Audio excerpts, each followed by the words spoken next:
AITA for refusing to babysit my boyfriend's kid after finding out he lied about being single when we met. 28F. Never thought I'd be one of those people posting here, but my life has been a full-blown soap opera lately, and I honestly don't know how to feel anymore. My friends are split. My mom thinks I overreacted, and my boyfriend, well, ex-boyfriend, keeps saying I'm punishing him for being honest too late. So here we are. This all started about a year and a half ago. I met Ethan, 32M, at a mutual friend's birthday party. He was tall, funny, and charming in a way that didn't feel forced. From that moment, we talked for the rest of the night. Everything felt easy, natural. He said he'd recently gotten out of a long-term thing but didn't go into details, and honestly, I didn't press. At that stage, who would? Most adults have a past. I just ended a 3-year relationship myself a few months prior, so I got it. We started texting the next day, then calling, then seeing each other every weekend. Ethan wasn't one of those guys who played games, at least that's what I thought. He'd plan dates, bring me coffee at work, and send good morning texts religiously. My friends loved him. Even my cat liked him, which is saying something since she hisses at everyone. By month 3, we were official. By month 5, he had a toothbrush at my place. Life felt stable for the first time in ages. The first weird thing happened around month 6. We were out for brunch when his phone started buzzing like crazy. He glanced at it and flipped it over quickly.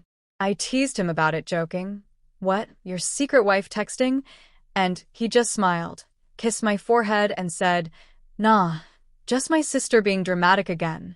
I didn't think much of it, but the vibe changed slightly. He got quieter that day, a bit distracted. I brushed it off. We all have off days. Then a few weeks later, I noticed something small but strange. He never wanted me to come to his place. His excuse was always, "I'm renovating," or "It's a mess right now."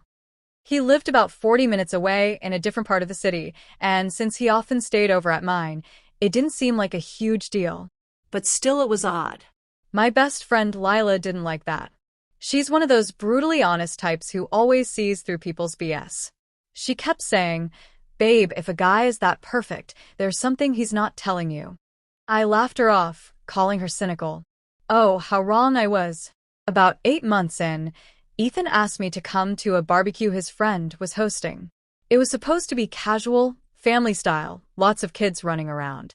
I agreed, excited to finally meet more of his circle. When we arrived, a little girl, maybe 3 years old, came sprinting across the lawn yelling, "Daddy." I swear time froze. Ethan stiffened. Everyone around us went silent for a second, and then he awkwardly picked her up, smiling at me like, "Surprise?" I felt my stomach drop. I tried to piece it together quickly. Maybe he was an uncle? Maybe she was saying Danny or Dada to someone else. But no, she clung to him like a kid who'd missed her father. And then came the introduction that made everything worse. A woman, mid-20s, walked up carrying a juice box and said, "Oh, I didn't realize you were bringing someone, Ethan." Her tone was sharp, possessive.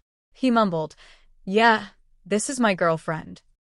Then to me, "This is, Sophie." Sophie. His ex. The mother of his child. The long-term thing he'd vaguely mentioned months ago. The relationship he'd made sound like ancient history. I barely remember the rest of that barbecue. Everyone seemed to be walking on eggshells. Sophie stayed polite, but icy. I kept waiting for Ethan to pull me aside and explain, but he didn't. I just stood there, trying to make small talk, while my mind screamed, "He is a kid. He has a kid.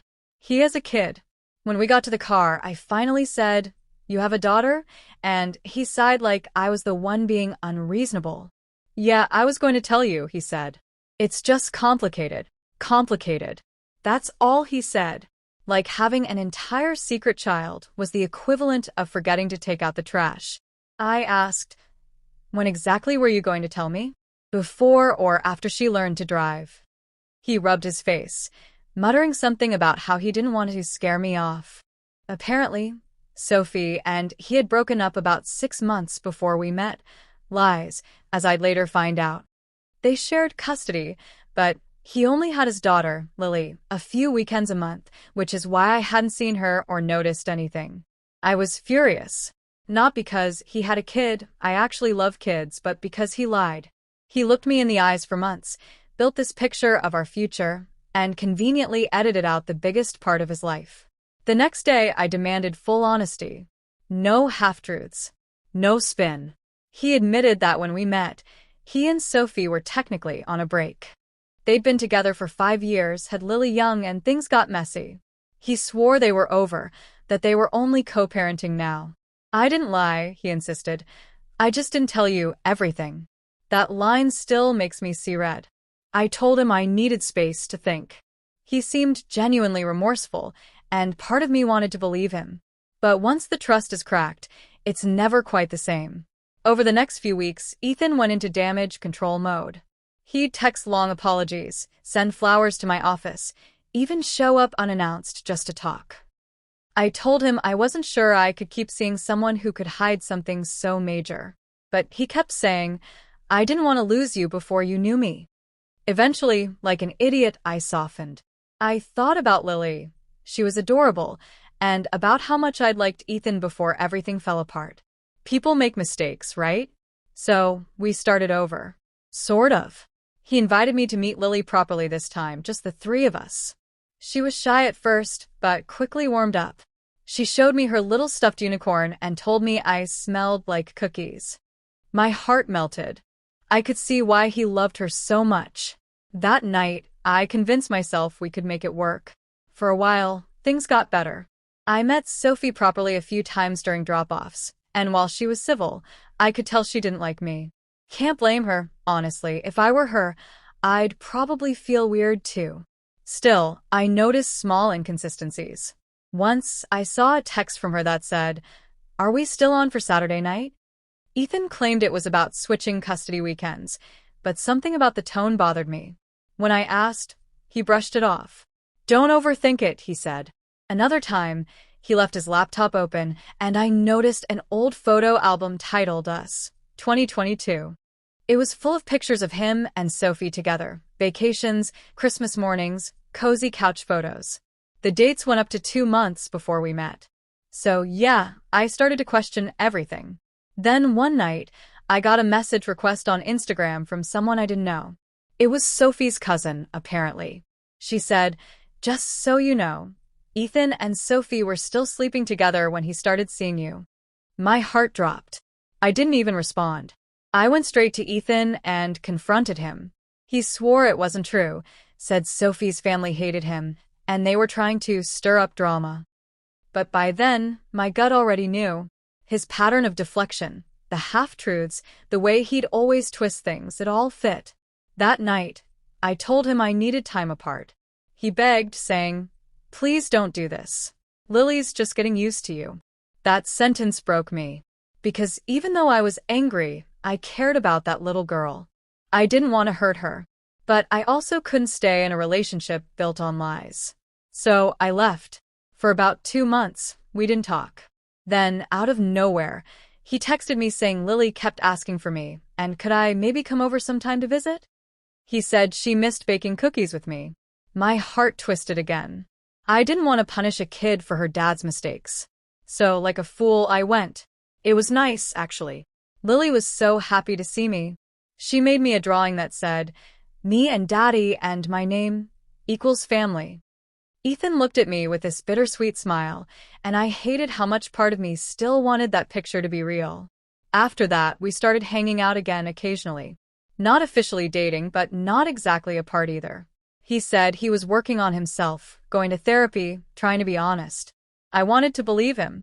But then came the babysitting incident, the moment that made me post in the first place. That's the part where everything exploded. After that awkward re-entry into each other's lives, I told myself I was just being friendly for Lily's sake. Ethan and I weren't together. We were co-parenting adjacent, if that makes sense. He'd ask me to come by sometimes when he had Lily, and I'd stay for dinner or movie night. I told everyone, we're just friends now, though my heart still tripped over itself every time he smiled. It felt like walking a tightrope between self-respect and emotional relapse. At first, it was fine. Ethan was on his best behavior. He'd stopped love bombing and was genuinely trying to communicate better. Sometimes he'd even admit he'd messed up. That helped. We'd talk like adults, no shouting, no deflection. Then, after about a month of this pseudo-friendship, he asked me something that made everything unravel. It was a Thursday night. I'd just gotten home from work when Ethan called. He sounded flustered, hurried, almost panicked. "Hey, I need a huge favor," he said. "What's up?" I asked, half distracted as I kicked off my shoes. "I just got called into a last-minute meeting tomorrow. It's an all-day thing, and Sophie's out of town for her cousin's wedding. My mom's sick, my sitter canceled," and he paused dramatically. "I know it's a lot, but could you watch Lily for the day? You're the only person I trust." I froze. For context, I'd never babysat Lily before. When I spent time with her, Ethan was always there. And while I adored that kid, this felt different. I wasn't his girlfriend anymore. I wasn't family. And if I'm being honest, I still felt used, like he was slowly pulling me back into the web of responsibility without fixing the foundation he broke. "Ethan, I don't think that's a good idea," I said cautiously. "Why not?" His tone instantly shifted, that defensive edge creeping in. "You love Lily. She loves you. It's one day. One day that feels like I'm stepping back into something I already walked away from," I said. "You lied to me, Ethan. You don't get to just act like that never happened." He sighed heavily. "I'm not asking you to forgive me right now. I just need help." There it was, the guilt hook. I hesitated. My brain screamed no, but my heart pictured Lily's face when she handed me that crayon drawing. I told him I'd think about it, and hung up. That night, I vented to Lila, my best friend. She didn't even let me finish before saying, "Do not do it." She reminded me of all the crying, all the manipulation, all the times Ethan had accidentally omitted important truths. "This isn't about Lily," she said. "It's about him trying to reel you back in." I knew she was right, but I also knew that if I said no, Ethan would spin it like I was heartless, like I was punishing an innocent child because of our drama. And deep down, part of me still wanted to prove I wasn't the villain he sometimes made me feel like. So the next morning, when he texted again, I almost said yes. Almost. Before replying, I decided to check something. I remembered him saying Sophie was out of town and that there were no other options. But something about that phrasing, "no other options," felt off. So I did what any paranoid woman would do. I looked at Sophie's Instagram. Guess who had posted a story that very morning, tagging a local coffee shop 10 minutes from Ethan's apartment? Yep, Sophie. I didn't even hesitate. I called Ethan. "Hey," I said, keeping my voice calm. "Didn't you say Sophie's out of town?" He hesitated for a beat too long. "She was supposed to be," he said. "Plans changed." "Plans changed? Or you lied again?" "I didn't lie," he snapped. "She was supposed to go. She decided last minute not to." "What difference does it make?" "It makes a difference because you're asking me to babysit your daughter under false pretenses," I said. "You made it sound like you had no choice." He groaned. "Oh my God, you're overreacting. Why does everything have to turn into a fight?" "Because you lie," I wanted to scream. "Because you manipulate me into saying yes, and then act like I'm crazy for catching you." Instead, I said, "I'm not doing it, Ethan." There was silence. Then coldly, "Wow. So you're really going to abandon Lily like that?" That one hit like a punch to the chest. Abandon Lily? Like I was her mother or something. Like I owed him this? I said, "Don't put that on me. She's your daughter. You have family, you have Sophie." "My mom's sick," he cut me off. "And Sophie's not answering. What am I supposed to do? Bring her to a meeting?" "That's not my problem," I said, voice shaking. "I'm not your backup plan." He scoffed. "Right. "Because you're too busy punishing me for something that happened a year ago." My jaw clenched so hard it hurt. He always did this, turn my boundaries into accusations. I said no to one favor, and suddenly I was cruel and selfish. "You lied to me for months, Ethan," I said. "And you still keep lying, even about small things." "I'm not punishing you," I'm protecting myself. He muttered something about how I love drama and hung up on me. About an hour later, Sophie texted me, which was weird because she and I never messaged directly. Her text said, "I heard you're refusing to watch Lily. Ethan said you hate being around her now. I just wanted to say, please don't take it out on her. She misses you." I stared at the screen for a long time, trembling. He actually told his ex, the mother of his child, that I was too heartless to babysit. He knew exactly what he was doing, playing victim, making me look like the cold, unfeeling one. I texted back, "This isn't about Lily. It's about your ex lying to me again. Please don't bring me into your issues with him." Then I blocked her. When I finally told Lila what happened, she looked at me like I'd just described the war crime. "Girl," she said, "that man is using you as emotional childcare. He's not even subtle about it." And she was right. I started connecting all the dots. Every favor, every help me out, every "you're the only one I trust." It was never about me being special. It was about me being convenient.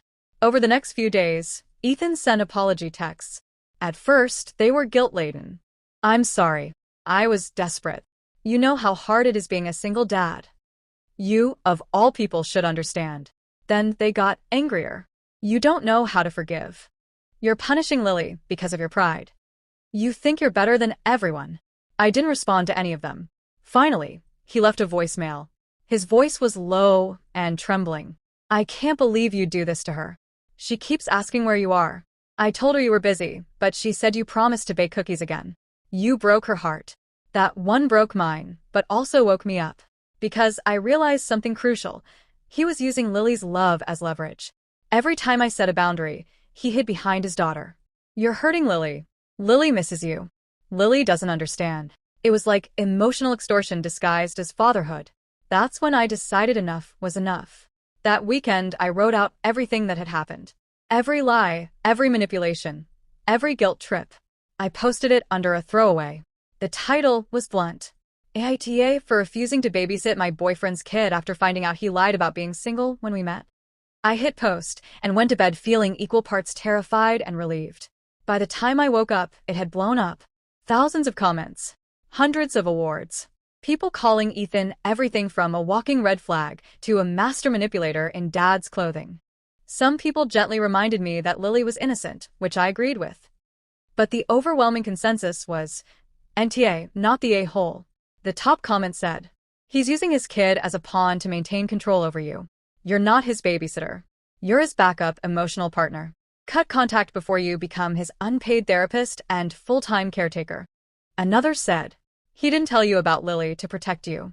He did it to trick you into bonding with her, so you'd feel too guilty to leave later." Classic manipulation tactic. Reading those comments felt like a lifeline, like someone had handed me glasses after I'd been squinting for a year. When Ethan found the post, of course he did. He's an internet lurker. All hell broke loose. He texted, Wow. "So, you went online to trash me to strangers? You're unbelievable." I replied once. Just once. Everything I said was true. He shot back, "You embarrassed me. My coworkers saw it. Sophie saw it. My family saw it. You've ruined my reputation." I said, "Then maybe stop giving people so much material." He didn't respond for 2 days. Then he left one last message. "I hope you're happy. Lily's crying because she won't see you again. You win." And that was the moment I blocked him everywhere. I didn't win anything. There was no victory in cutting off a child I loved or ending something I once thought could be real. But there was relief, deep, painful, necessary relief. It's been 3 months since that post. I still get messages from people who read it and want updates. I've moved apartments, changed my number, and started therapy. Sometimes I dream about Lily, her tiny hand in mine, her giggle when she dumped flour everywhere baking cookies. I miss her. I really do. But I also know that staying connected to her meant staying connected to him, and that was slowly killing my sense of self. I've learned that forgiveness doesn't always mean reconciliation, and that helping someone out doesn't mean you owe them endless access to your time, heart, or peace. Ethan's probably still telling his side somewhere. Maybe he's saying I was cold or unforgiving. That's fine. I've stopped needing to prove my version of events to anyone, because I know the truth. And if loving myself means being the villain in his story, so be it. Update. It's strange how silence can feel like freedom. After blocking Ethan and Sophie everywhere, my phone finally stopped vibrating with their chaos. No more late-night guilt trips. No more Lily misses you voicemails. Just peace, real, uninterrupted, guilt-free peace. At first, that peace felt unfamiliar, almost wrong. Like I was waiting for the next apology or manipulation to appear. But after a while, the quiet started to feel warm. I could breathe again. I poured myself into work, therapy, long walks, and journaling. My therapist told me something that stuck. You didn't walk away from a child. You walked away from a man who refused to be a father. And that line changed everything. Because when I thought about it, that's exactly what Ethan was doing, outsourcing parenthood. Whenever things got hard, he'd push Lily onto someone else's shoulders. Sophie's, his mother's, mine. He didn't want a partner. He wanted a caretaker for both himself and his daughter. And Sophie? She wasn't much better. The more I reflected, the clearer it became that she'd been complicit in his guilt trips. Her text about "please don't take it out on Lily" wasn't protective, it was performative. They were both playing victim in their own story, while I was the only one trying to actually protect that kid emotionally. Realizing that hurt, but it also freed me from the illusion that I'd abandoned someone innocent. Lily had two parents. I just wasn't one of them, and I didn't have to be. The unexpected confession. Life has a funny way of filling the empty spaces. About 4 months after cutting Ethan off, I ran into my old friend, Ryan, 30M. We used to work together years ago, the kind of coworker who was effortlessly kind, funny in a quiet way, and the first to notice when someone needed a break. He'd moved to another city for a while, but recently transferred back. We started catching up over coffee. One coffee turned into two. Then walks, late-night talks, and movie nights that somehow stretched into morning. Ryan was different. He didn't try to fix me, didn't ask invasive questions, didn't compete for attention. He just showed up. Consistently. Genuinely. One evening, after a long day, we were sitting on my couch watching some terrible dating reality show, the kind where everyone cries in slow motion. Out of nowhere, he said quietly, "You know, I've liked you for a long time." I blinked. What? He didn't even look at me. He was staring straight ahead at the TV, neck stiff, like if he turned his head, he might combust. I liked you back when we worked together. I just didn't say anything, because you were with someone then. And then after that, everything with that guy happened, and I didn't want to be opportunistic. He fidgeted, rubbing his palms together. But now, I figured I'd rather embarrass myself than never say it. I laughed. Not a mean laugh, the kind that bursts out when something genuine and unexpected happens. He turned red instantly. "I'm serious." "I know," I said, smiling. "That's why it's so cute." He finally looked at me, still nervous, still refusing full eye contact. "So, is that a no?" I shook my head. No. "It's a yes." And just like that, the world felt simple again. A different kind of love. Ryan was the polar opposite of Ethan. Where Ethan's love felt like a roller coaster, thrilling one moment, terrifying the next, Ryan's love felt like a slow drive on a quiet road. Steady. Safe. No hidden turns. He didn't make grand gestures or flood me with apologies. He just told the truth, even when it was awkward. He didn't need to be perfect, he just needed to be honest. I didn't realize how much I'd missed that. He met my friends, got along with my cat, and never once made me feel like I was too much. We laughed about dumb things, cooked together, and even started planning a trip, something Ethan and I never managed without drama. For the first time in a long time, I wasn't waiting for the other shoe to drop. There was no manipulation, no walking on eggshells. Just two people existing comfortably in each other's space. Then one Saturday afternoon, fate decided to throw in one last test. Ryan and I were at the farmer's market, just walking, holding hands, laughing about some vendor trying to sell artisanal cucumbers. And that's when I saw him. Ethan. With Lily. He spotted me first. His expression went from surprise to that familiar mix of guilt and indignation in seconds. He called out. I froze. Ryan looked at me questioningly. I sighed and said quietly, "That's him." Ethan walked over, Lily in his arms. She looked older, taller, and when she saw me, her face lit up. "It's you," she squealed, reaching for me. My heart twisted. "Hey, kiddo," I said softly, waving. Ethan set her down, still glaring at Ryan. "Who's this?" I smiled politely. "This is Ryan, my boyfriend." The air shifted instantly. Ethan's jaw tightened. Boyfriend. Yeah. He let out a bitter laugh. Wow. You introduce another man to Lily, just like that? You know how confusing that is for her? She's used to seeing us together. I raised an eyebrow. You mean the us where you lied about having a family? Or the us where you tried to guilt me into babysitting so you could go out? His nostrils flared. You don't have to be sarcastic. Oh, I'm sorry, I said sweetly. I forgot. You're the liar here, not me. That shut him up for a second. He looked at Ryan again, clearly irritated that someone else was standing beside me, calm, collected, quietly protective. You think you can just replace me? Ethan snapped. Ryan didn't rise to it. He just said evenly, nobody needs to replace what was never real. Ethan took a step forward, and then he grabbed my wrist.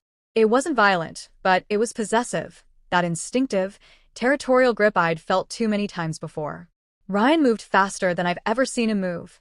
In one smooth motion, he stepped between us, his hand clamping over Ethan's wrist.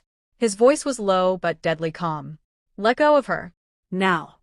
Ethan tried to act tough for half a second, but Ryan didn't flinch. His eyes locked on Ethan's with a kind of quiet warning that said you really don't want to find out what happens next. Ethan let go. Instantly. Ryan released him just as quickly, never breaking his calm. Don't ever touch her again, he said. Not even by accident. Ethan looked stunned, not just because Ryan was taller and stronger, but because someone had finally stood up to him without shouting. I took Ryan's hand. Let's go. We walked away, without looking back. My hands were shaking, but Ryan's grip was steady. When we got back to the car, I started laughing, not out of amusement, but relief. I think you scared him for good, I said. Ryan smiled slightly. Good. Someone needed to. 2 weeks later, Ethan texted me from a new number. I just want to talk. One last time. No tricks. Please. I didn't know him anything. But I also knew if I didn't say what I needed to say, I'd carry the residue of his manipulation forever. So I agreed to meet in public during the day at a cafe near my apartment. He showed up looking tired, messy. He smiled weakly, like nostalgia could soften what he'd done. You look good, he said. Thanks, I said flatly. He sighed. Look, I know things got bad, but I never stopped caring about you. And Lily. I held up a hand. Don't. He blinked. What? Don't use her name like it's a key to unlock my sympathy. You've done that enough. He frowned. That's not fair. Fair. I laughed, bitterly.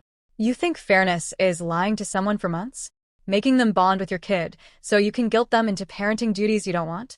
You don't care about what's fair, Ethan. You care about what's easy. He shifted uncomfortably. That's not true. It is, I said sharply. You don't want to be a father. You want an audience. Someone to applaud you for trying. You hide behind Lily whenever someone calls you out, like being a dad excuses you from being a decent human being. His eyes hardened. You don't know what it's like raising a kid. You're right, I don't, I interrupted. But I do know what it's like cleaning up after the emotional mess you make. You don't raise your daughter. You collect people to raise her for you. Sophie, your mom, me. And when they burn out, you act like the victim. He tried to interrupt, but I wasn't finished. I used to think you were broken and just needed help. But now I see you're not broken, you're lazy. You manipulate people into carrying the weight you refuse to lift. And the saddest part? You've convinced yourself you're the hero of your own story. He sat there, speechless. I stood up. You wanted to talk? There's your truth. I don't hate you, Ethan. I just don't pity you anymore. Then I walked out, leaving him staring at the table like someone had finally taken the mirror away. That was 6 months ago. Ryan and I are still together, still slow, still steady, still peaceful.